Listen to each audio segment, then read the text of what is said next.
ಸರ್ವಪಲ್ಲಿ ರಾಧಾಕೃಷ್ಣನ್ ಅವರ 136ನೇ ಜನ್ಮದಿನದ ಅಂಗವಾಗಿ ರಾಯಬಾಗ ತಾಲೂಕಿನ ಮಟ್ಟದ ಶಿಕ್ಷಕರ ದಿನಾಚರಣೆ ಕಾರ್ಯಕ್ರಮ ಜರುಗಿತು. ರಾಯಬಾಗ ತಾಲೂಕಿನ ಶ್ರೀ ಮಹಾವೀರ ಭವನದಲ್ಲಿ ಶಿಕ್ಷಕರ ದಿನಾಚರಣೆ ಹಾಗೂ ಮಕ್ಕಳಿಗೆ ನಾಡಗೀತೆ ಹಾಗೂ ಶಿಕ್ಷಕರಿಗೆ ರೈತಗೀತೆ ಹಾಡುವ ಮೂಲಕ ಕಾರ್ಯಕ್ರಮಕ್ಕೆ ಚಾಲನೆ ನೀಡಿದರು.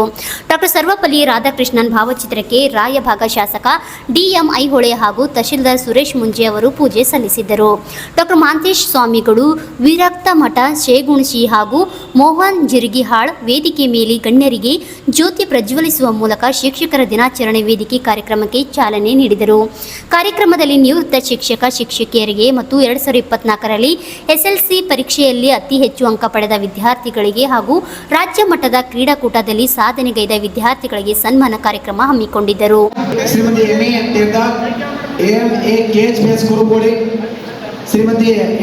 Indica HM. UHPS Haveri, Shri Gurunath Shettappa, Shri ಎನ್.ಎ. ತಾರಸ್ಗಾರ್, Vijay Kumar Bhimappa Hosamane, Amar ಅನುದಾನಿತ ಕನ್ನಡ ಪ್ರಾಥಮಿಕ ಶಾಲೆ ಬೆಕ್ಕೇರಿ,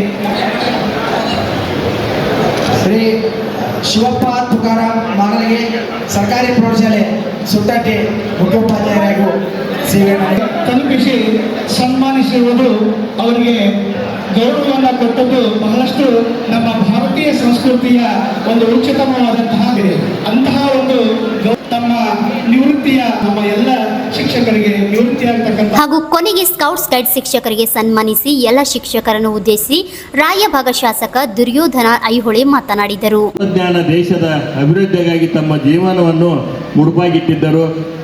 ಇವರು ಓರ್ವ ಶ್ರೇಷ್ಠ ಶಿಕ್ಷಣ ತಜ್ಞರಾಗಿ ಭಾರತೀಯರ ಮನದಲ್ಲಿ ಅಚ್ಚಳಿಯ ಛಾಪು ಮೂಡಿಸಿದ್ದಾರೆ. ಇವರ ಜನ್ಮದಿನವಾದ ಸೆಪ್ಟೆಂಬರ್ 5ರಂದು ಒಂದು ಶಕ್ತಿಯುತ ರಾಷ್ಟ್ರ ಕಟ್ಟಲು ದೇಶಕ್ಕೆ ಹೇಗೆ ಬಲಶಾಲಿಯಾದ ಸೈನಿಕರು ಅತ್ಯವಶ್ಯಕವೋ ಹಾಗೆಯೇ ಪ್ರಜ್ಞಾವಂತರ ರಾಷ್ಟ್ರ ಹಾಗೂ ರಾಜ್ಯ ನಿರ್ಮಾಣಕ್ಕಾಗಿ ಅತ್ಯುತ್ತಮ ಶಿಕ್ಷಕರ ಅವಶ್ಯಕತೆ ಇದೆ. ಒಂದು ರಾಷ್ಟ್ರ ಅಭಿವೃದ್ಧಿಗೊಳಿಸಲು ಮೊದಲು ಶಿಕ್ಷಣ ಕ್ಷೇತ್ರದಲ್ಲಿ ಪ್ರಗತಿಯನ್ನು ಹೊಂದಬೇಕಾಗುತ್ತದೆ. ಇಂದಿನ ವಿದ್ಯಾರ್ಥಿಗಳು ನಾಳಿನ ಪ್ರಜೆಗಳೆಂದೆನಿಸಿಕೊಳ್ಳಲು ಗುಣಾತ್ಮಕ ಮತ್ತು ಪರಿಣಾಮಕಾರಿ ಬೋಧನೆ ಮಾಡುವ ಮೂಲಕ ಪ್ರತಿಯೊಬ್ಬ ಶಿಕ್ಷಕ ತನ್ನ ವೃತ್ತಿಯ ಧರ್ಮವೆಂದು ಮೆರೆಯಬೇಕು. ಸುಶಿಕ್ಷಿತ ಸಮಾಜದ ನಿರ್ಮಾಪಕನೆಂದರೆ ಶಿಕ್ಷಕನೆಂದೇ ಹೇಳಲು ಬಹಳ ಹೆಮ್ಮೆಯಾಗುತ್ತದೆ.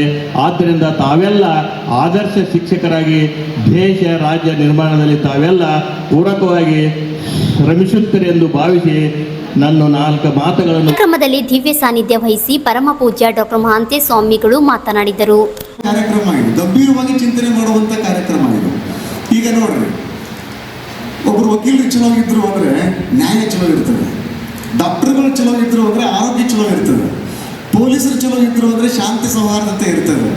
ಇವರೆಲ್ಲರೂ ಚಲೋ ಇರಬೇಕಾಗಿತ್ತು ಅಂದರೆ ಶಿಕ್ಷಕರು ಚಲೋ ಇರಬೇಕು ಅನ್ನುವಂಥದ್ದನ್ನು ನಾವು ಅರ್ಥ ಮಾಡ್ಕೊಳ್ಬೇಕು.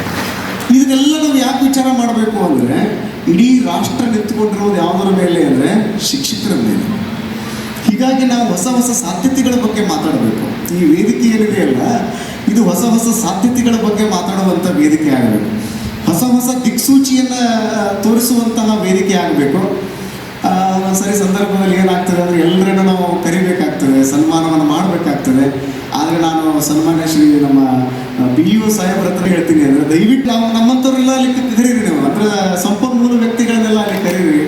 ಯಾಕಂದರೆ ನಮ್ಮಂಥ ಸ್ವಾಮಿಗಳು ಅಂದರೆ ಭಾಳ ಪ್ರಕ್ಷುಬ್ಧವಾಗಿ ಟರ್ಬುಲೆನ್ಸ್ ಅಂತ ನಾವೇನು ಕರಿತೀವಲ್ಲ, ಟರ್ಮಾಯಿಲ್ ಕಂಡೀಷನ್ ಅಂತ ನಾವೇನು ಅಂತೀವಲ್ಲ, ಅಂತಹ ಒಂದು ಪರಿಸ್ಥಿತಿಯಲ್ಲಿ ನಾವೆಲ್ಲ ಇರ್ತಾ ಇರೋದರಿಂದ ಈ ಸಂದರ್ಭದಲ್ಲಿ ಕ್ಷೇತ್ರದ ಶಿಕ್ಷಣಾಧಿಕಾರಿಗಳು ಬಸವರಾಜಪ್ಪ, ತಾಲೂಕು ಎಲ್ಲ ಶಾಲೆಯ ಶಿಕ್ಷಕರು ಶಿಕ್ಷಕಿಯರು ಈ ಕಾರ್ಯಕ್ರಮದಲ್ಲಿ ಉಪಸ್ಥಿತರಿದ್ದರು. Shashidhar Kokatnur, RJ32 news, Chikkodi.